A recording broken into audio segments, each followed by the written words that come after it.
Hello everyone, welcome to Real Class. My name still remains M.A. Ido. Now, we have a very strong topic on the board, and this time it is letter writing. What is letter writing? Letter writing is simply a note of correspondence between individuals and organizations. Now, when you are writing a letter, it is very crucial we understand some, salient features that go with them. And again, you need to know that a letter in any exam is either informal or formal. When a letter is informal, it is a letter that is written to friends, family members, or simply relatives. And the tone with which you write this form of letter goes with familiarity. Because there is familiarity in the writing of informal letter, you are allowed to make use of colloquial expressions like your slangs. You are allowed to make use of idiomatic language for your friend or your relative to decipher or interpret. And in this kind of letter called informal, because it has a tone of familiarity to the person you are writing to, you are also permitted to make use of what they call contraction. When you say contraction, it simply means the use of apostrophe to shorten expression. For example, didn't, doesn't. But in a formal letter, you must complete it does not. All right? Anything that will make something hidden, all right, is not permitted in a formal letter. And that's that. If informal letter has to do with familiarity, letters written to friends and associates and all of that, then we have two forms. We have what we call the fresh and then the reply, as we find on the board. When an informal letter is fresh, that means you are the one initiating it, the discussion. In other words, there was no prior letter written to you. You are the one starting it. All right? And the tone with which you start an informal letter matters a lot. When you are starting an informal letter in a fresh form, one should know that you are the first person to write. So you can start this way by saying, "Dear Shola, I write to tell you, I write to inform you." Anybody that sees the tone with which this is begun will understand that you are the first person to write this letter. But if an informal letter is coming in form of the reply, you can write "Dear Shola" or "Dear John" as you have on the board. I received the letter you wrote to me last week, and it's quite interesting. Now, anybody that reads this letter will know that the person had earlier written to you. So what you are doing right now is to reply to what that person has written to you earlier.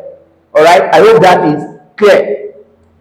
And then when you talk about formal letter, that one has to do with letter written to people in official positions. Okay? People in offices like your principals, local government chairman, and all of that. When you write to them, those letters fall under the category of the formal. All right? And in those ones, earlier I told you, we must not make use of contractions. Using apostrophe to shorten expressions is not allowed. All right? And you must not make use of colloquial expressions or slangs. It's not allowed. And you must not make use of idiomatic expressions. Why? Because the person you are writing to is in an official position. You must try as much as possible to be explicit, to try to explain yourself so the person can decipher or interpret what you are trying to arrive at. But we are going to take one after the other. All right? We first of all look at the informal letter, the way it is structured, and all of that, because the structuring of the letters matter a lot, and that's what examiners are interested in exam. Now you talk about the body or the entirety of the informal letter. First, you have the address of the writer, then you have the salutation here, then of course you have the complimentary close. But there are some things you need to understand about the address of the writer. There are some persons that when they are writing address, they put number like this, and they now put 7. This is not accepted. By the time you do it like this for any examiner, they will have to sample it for you because it shows that your level of understanding of letter writing is very poor. So what you do is just to write the number the way it is here, then you put comma, then you put the name of your street as you have the Faith Street. Immediately after the street, what you do is to put comma as you find on the board. Shortly after that, then you put your location, the very place you are writing from. The here we have a borough, then you put comma too. All right. Then the if for example the letter says that write to your brother in another state, telling him about what you find interesting in your new school. Then after your immediate location, for example, I am writing from Benin, I put Benin City. Since I'm writing outside Benin, then I'll have to put comma in the Benin City. Then I'll put, Edo State, because I'm writing to someone in another state. I must put my own state. Then immediately after putting my own state, which is Edo State, I will put full stop. Then what I will do again is to what? Put the dates. And many of us have problems in writing what dates. Now, somebody writes date this way. By the time you write this for any examiner, what they do again is to circle. Why? Because this is not date you are writing, this is position. Like you have taken second position in any competition, be it school or whatever activity you have indulged yourself in. All right, it is not allowed. You see the way I put second here, 2nd July. Then you put 2 here, let your N go down, then your D go down too. All right. If you are to write 3rd of July, this is how you write 3rd. By the time you write 3rd this way, it is not allowed. All of those ones call for what? Cancellations. All right, because it goes a long way to show that you have a poor knowledge of what letter writing entails. All right, so that's that. Then by the time you put it this way, then you put the months. You see that July. Immediately after the month, don't forget you must put your comma. Without comma, they will circle it. So these are the things you must know. Then after the comma, you put your date. Then you put your full stop as evidence in what's on the board right away. Okay. Then immediately after that, Then you come to your salutation. You put the name of the person. All right. After the name, all you put is what? Comma. All right. Yes. Then if the letter, I've told you, if the letter says that you should address or write, let's assume the letter says write a letter to your friend in another state, telling him about what you find interesting in your new school. What you do is this. It depends on whether the letter is fresh or reply. If it is a fresh letter, as I earlier explained, you are the first person to initiate the discussion. You start. Don't start with greeting right now. Just start direct. All right? Dear John, I write to tell you. Dear John, I write. You start this way. You start from here, opening the paragraph.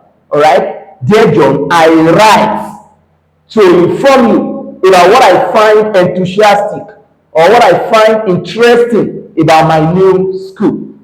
You put full stop. All right? Then in that paragraph, in that opening paragraph, you will now list at least 2 or 3 things you find interesting about your new school. You now say, in my new school, we have good teachers, a good library, and a good laboratory. All right?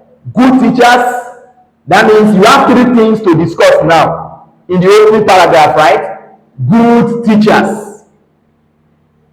Take note, before you even begin writing, you would have highlighted those points you want to discuss so that it doesn't give you a day trying to rack your brain on what you are going to discuss in the body of the letter. So in the body already, you know that you are going to discuss the fact that you have good teachers in your school, then the fact that you have good library, then the fact that you have good laboratory or lab. All right? Yes. Now, having written this way as you start that, dear John, I write to inform you or I write to tell you about what I find interesting about my new school. Full stop. Now, you've already highlighted earlier what you want to discuss in the body of the letter. Haven't you? You have, of course. Then you now write this way. After the full stop, you write. In my new school, you are still writing. In my new school, we have good teachers, good library, and a good laboratory. Now, what you have actually stated here, that sentence is referred to as thesis statement. What do you find interesting about thesis statement? Thesis statement is that statement that tells you, it begins an essay or letter, and it tells you how or what that you are going to discuss in the letter is all about. All right. First of all, at the beginning, you stated that in your school you have good teachers, you have good library, you have good lab. All right. Now that sentence is referred to as thesis statement. Thesis statement is that statement that reveals what you are going to discuss in the body of the word letter. So having written that way in the first paragraph, which is the introductory paragraph that carries the thesis statement, you will now be picking one after the other to discuss. In your thesis statement, what did you mention first? You mentioned good teachers, right? Open a fresh paragraph now. You now be using transition words. What are transition words? Transition words are words like first, second, third, in addition, also, again. So all these ones are transition words. Use them to link your paragraphs. Okay? So having told us that, okay, in the body of the essay, you are going to discuss these three things, and you have highlighted in the sentence that makes up the thesis statement. You now be picking one after the other from the thesis statement to explain. You now write, first, in my school, we have good teachers, full stop. That sentence that opens that paragraph is called topic sentence. In other words, in that paragraph, the topic you are going to discuss is the fact that you have good teachers. So you are not going to bring in anything strange anymore. So that's how to structure letter. Don't give room to your examiners to begin to look for your answers. No. You've already stated in the thesis statement that you have good teachers, good library, good laboratory. Don't stress anymore. Alright? So open another paragraph now. State the topic. In my new school, we have good teachers, right? Now, the teachers are so good that they have actually taught us what we never expected. We all love our chemistry teacher in such a way that anytime he's in class, if he's to stay for 2 hours, all of us would wish he stayed longer than that. All right? He's so sound that students in the school had actually planned to award him, all right, on prize given day. All right? The teacher is so sound that even students from other schools envy our school just because of our chemistry teacher. In short, it is not really that it's only our chemistry teacher that is that sound. Virtually all the teachers in our school are academically adventurous. Now, you have explored the fact that you have good teachers in your school. That is the topic you have discussed there. Now, you open another paragraph. Second, comma, in my school, we have good library. That sentence again that carries library is another topic. We call it another topic sentence. In other words, in that word paragraph, the topic of discussion is good library. All right? We have a good library in my new school that is stocked with modern set of textbooks. The library is equipped in such a way that students from other schools even come to the school to learn. Okay? Now, last week, many of us went to the library when we were given assignments. Since we couldn't find it anywhere, we had to go to our library. And when we got there, we found all of the things we needed to do the assignments. And eventually, when we submitted the assignment, the teacher that marked was taken aback. The teacher was bewildered as to how we were able to solve such a technical situation. And we all, tried to hide the truth. We never wanted the teacher to know that we actually went to the library. But we all knew that it was in the library we got the information from. Okay, now, having exhausted your points under good library, what you do, go to open another paragraph. And in this paragraph, what you have is what? Good laboratory. Is that not so? You now say, finally, in my new school, we have a good laboratory. All right? In fact, the kind of laboratory that we have meets the world standard. Our physics laboratory is different from chemistry lab, and of course the chemistry lab is different from biology laboratory.